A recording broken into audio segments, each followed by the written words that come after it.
Яо Лао на уровне мнимого святого. Такая мощь поражает, ни один почтенный воин не выстоит. Но даже нынешней силы с лихвой хватит на вас обоих. Я на Баньшен. 8 и 9 Тяньцзуны объединились, однако были легко побеждены Яо Лао. Хотя 8 небожитель на уровне почтенного воина почти 9 звезды тоже очень силен. Он смотрится довольно устрашающе. Мне его дизайн нравится даже больше, чем у 9.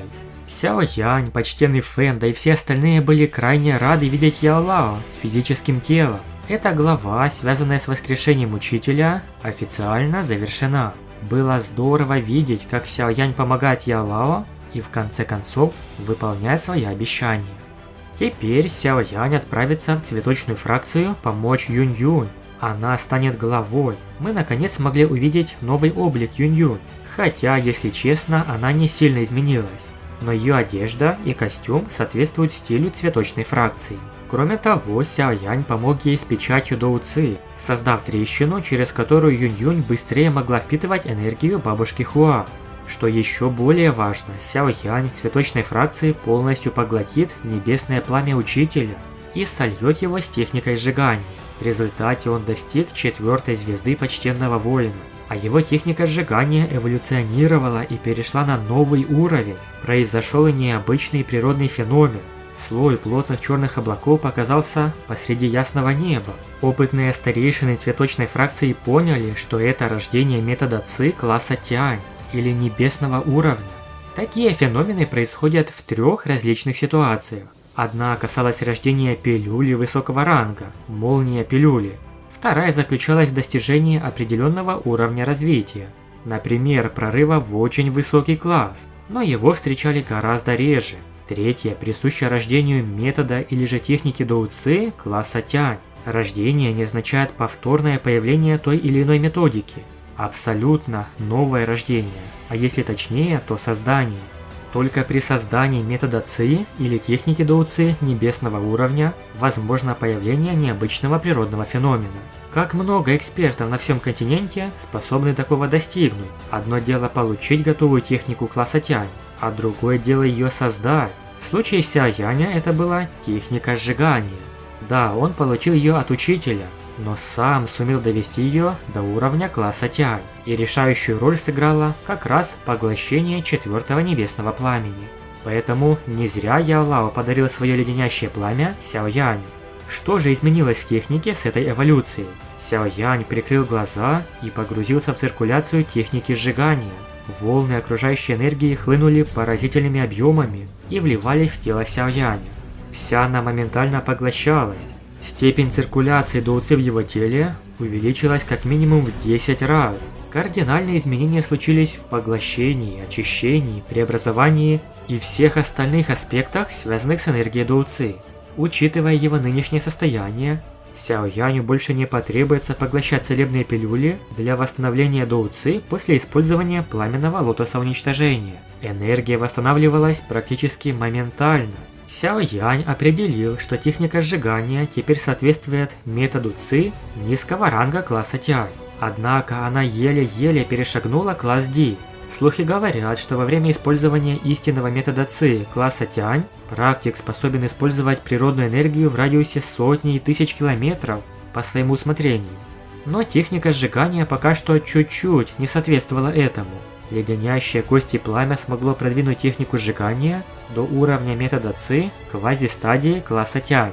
Но независимо квази-стадия или же настоящая стадия класса Тянь, она достигла этого уровня. Степень перемен просто поражает. После событий в цветочной фракции Сяо Янь вместе с Цин Линь на пути домой попал в засаду Яхуа Линзюня и старейшин фракции Духовного Неба. Это были могущественные почтенные воины 6 звезд. Развязалась жестокая битва. Цин Линь, ее подчиненные эксперты, а также марионетка всеми силами сдерживали врагов. Сяо Янь на 4-й звезде почтенного воина в одиночку противостоял сразу 3 экспертам на 6-й звезде. Такой разрыв в силе и способность Сяо Яня выдерживать натиск невероятен. Именно в этой битве эволюционировавшая техника сжигания показала всю свою мощь.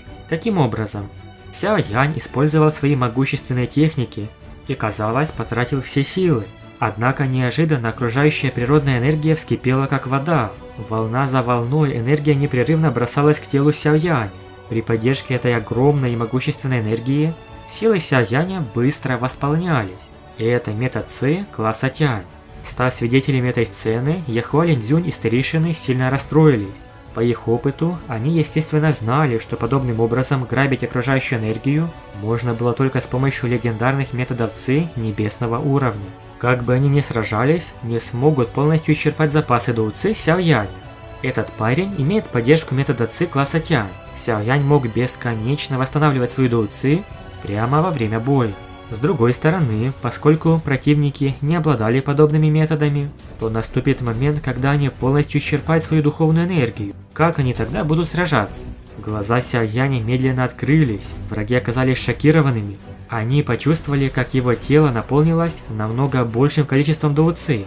Он насмешливо спросил их: «Ну что, еще раз?» Теперь Сяоянь обладал практически бесконечным запасом энергии, которая пополнялась в любой момент. Затяжные битвы для Сяояня вообще не проблема.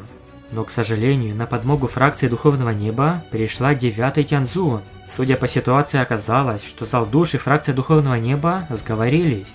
9-й Тяньцзун сказала, что если бы Сяоянь остался в павильоне падающей звезды с Яолао, то они не смогли бы ему ничего сделать. Но неожиданно он вышел наружу в одиночку. Это большой риск и опасность, учитывая недавнюю битву с залом душ. Сяоянь стал серьезнее. Сила этой 9-й небожительницы на уровне почтенного воина практически 8-й звезды. Даже если Сяоянь использует тройную метаморфозу, то он не сможет сравниться с ней. Более того, окружающее пространство было ею запечатано. Следовательно, пространственный нефрит, который дал учитель, также потерял свой эффект. Кто поможет Сяояню в этот раз? Хэй Цин, дракон пустоты, что охранял Цзиян. Перед этим Сяоянь уже готовил 4 вида небесного пламени. Но тут неожиданно в пространственной трещине появился знакомый силуэт. «Младший Сяоянь, наконец я нашел тебя!» Лицо 9-го Тяньцзуна полностью побледнело. Она узнала эксперта из племени драконов пустоты. Даже она не была соперником ему. Хэй Цин вообще не обращал внимания на 9-го Тяньцзуна и старейшин фракции Духовного Неба. Его цель была забрать Сяояня. Враги попытались что-то предпринять, но Хэй Цин лишь рассмеялся. Оба его кулака сжались, и пугающая сила направилась к ним, вызывая ужас, который глубоко проник в их сердца. Хэй Цин отправил почтенных воинов 6 звезд фракции Духовного Неба в полет ударом кулака. Потом он взглянул и на 9-го Тяньцзуна. «Ты сама потеряешься? Или мне это сделать?» Ярость вспыхнула в глазах 9-го Тяньцзуна. Лишь недавно она убежала вместе с 8-м от Яо Ченя, но в конечном итоге появился кто-то из племени древних драконов пустоты. Она не ожидала, что Сяоянь будет иметь отношение с этим могущественным племенем. Как только Хэй Цин показал себя, 9-й Тяньцзун поняла, что точно не сможет схватить Сяояня. Поэтому, сжав зубы, все враги отступили. Сяоянь вместе с Хэй Цином немедленно отправился на остров драконов пустоты. Цзиян находилась в форме затвердения энергии. Нам показали старейшину Джули, очень могущественного эксперта драконов на уровне мнимого святого, Банше. Энергия фрукта происхождения дракона и феникса слишком сильна. Тело Цзиянь было не способно полностью поглотить эту пугающую энергию, поэтому энергия начала затвердевать. Сяоянь был поражен. Затвердение энергии? Старейшина отвел их в большой зал. Милая маленькая фигурка тихо лежала на вершине алтаря. Это была Цзиянь. Слой кристаллов, словно лед, покрывал каждую часть ее тела. Если внимательно приглядеться, можно было бы обнаружить, что это явление распространилось не только снаружи тела. Даже ее внутренности покрывались слоем этих кристаллов. Иными словами, Цзиянь превратилась в кристалл, в котором не имелось и капли жизни. Даже Сяоянь с помощью духовного зрения мог сказать, что в этот момент в теле Цзиянь не было жизненной силы. Если бы он не мог ощутить знакомые духовные колебания, вполне вероятно, он уже подумал бы о том, что Цзиянь умерла. Энергия фрукта происхождения дракона и феникса действительно слишком пугающая. Она застыла и заполнила каждую часть тела Цзиянь. И если она не сможет поглотить эту энергию, то навсегда останется в таком состоянии, как живой мертвец. Сяо Янь невольно выругался, ведь племя драконов пустоты поступило крайне безрассудно. Однако старейшина начал оправдываться, мол, они всего пару раз встречались с этим фруктом, поэтому не понимали, что может произойти.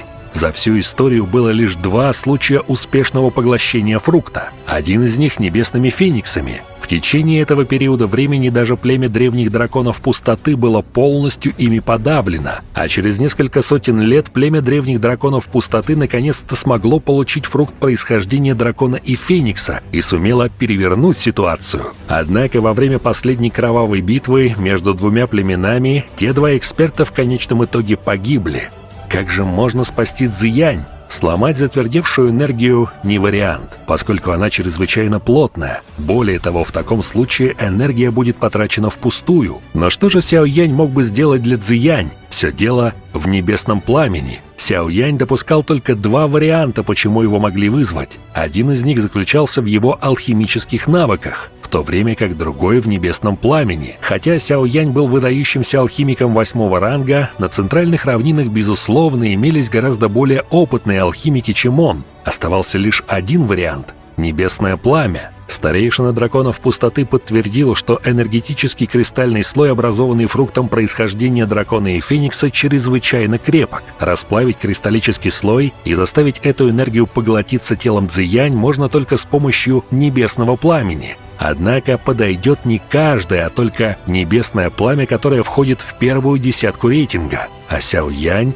обладает несколькими видами небесного пламени и даже способен объединить их вместе. Пламя 3000 звезд на 9-м месте в рейтинге. Но слияние его огней обладает силой, что сравнимо с небесным пламенем на 6-м или даже 7-м ранге. Это лучший способ справиться с проблемой Цзиянь. Вот истинная причина, почему таинственное племя драконов пустоты попросило Сяо Яня о помощи. И парень, естественно, согласился. «Будьте уверены, Цзиянь мой друг, и я обязательно сделаю все возможное, чтобы помочь ей». Сяо Янь повернулся к маленькой фигурке, которая тихо лежала на алтаре. «Цзиянь, можешь быть уверена, я спасу тебя». Большое спасибо за просмотр. Напишите в комментариях, как вы думаете, насколько же мощная техника сжигания, что достигла класса Тянь. Подписывайтесь на мой YouTube канал, ставьте лайк и всем пока.